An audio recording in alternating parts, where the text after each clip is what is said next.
Être parrain de la Tzedaka cette année, avec Steve Swissa, c'est le faire pour obtenir de la part de tous les donateurs, plus que de l'argent, pour obtenir une parole, de jamais oublier que si Dieu avait voulu les faire naître à la place de leurs grands-parents, à la place de ceux qui ont connu leurs grands-parents, qui sont morts dans des camps de concentration, à la place de tout ce peuple juif qui a tant souffert, je crois qu'ils auraient béni le ciel de pouvoir m'écouter aujourd'hui. Et cette parole, qui est comme un relais de génération en génération, elle doit se faire dans ce que le peuple juif a de plus fort, la générosité.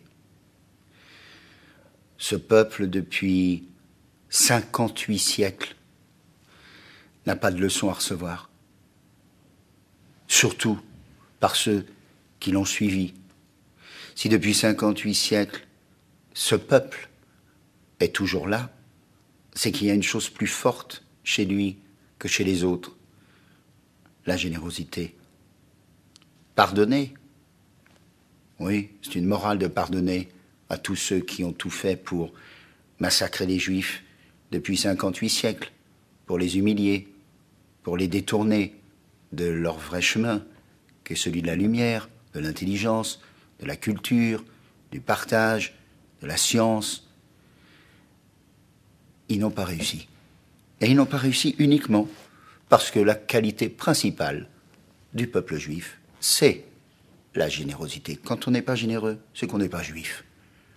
C'est qu'on a oublié d'où on vient et qu'on a oublié surtout grâce à qui on est là. On est là parce qu'il y a des juifs qui ont donné leur vie par générosité pour les autres. Alors, quand on est parrain de la Tzedaka, on mesure l'humilité, bien sûr, mais aussi la responsabilité, la mission. Oui, je pense qu'un jour, le peuple juif fêtera son 99e siècle parce qu'il aura su rester généreux.